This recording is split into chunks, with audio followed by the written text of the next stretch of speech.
बोल परम पूज्य गुरु घासीदास बाबा की जय। जगत धाम की जय। सत्करो सुमिरना सत्करो सुमिरना विनती है बाबा घासीदास ला सबके जपैया गुरु पैया लगा तोर कोटि कोटि प्रणाम ही।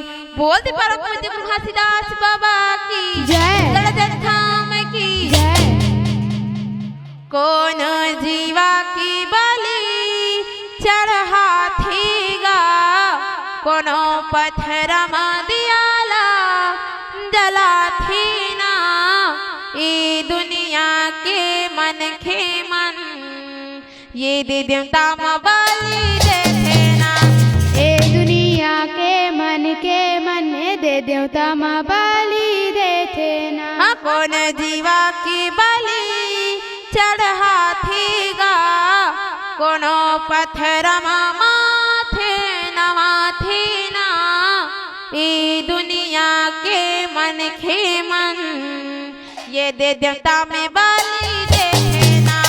ए दुनिया के मन दे देवता माँ बलि देते ना। कौन जीवा के बलि चढ़ाथेगा कोनो पत्थर माथ नवाथे ना ये दुनिया के मन खे मन देवता में बलि देते ना।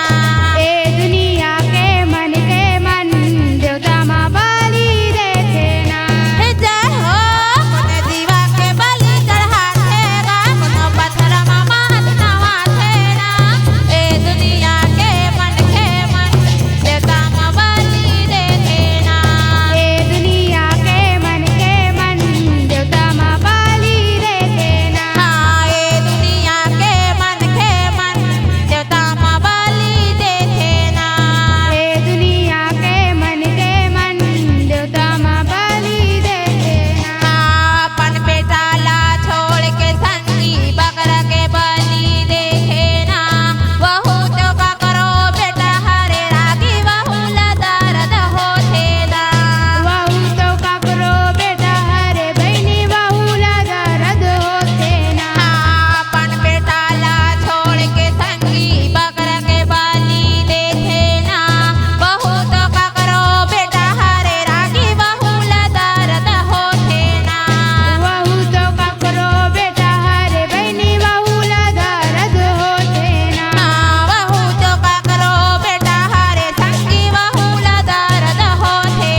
महिमा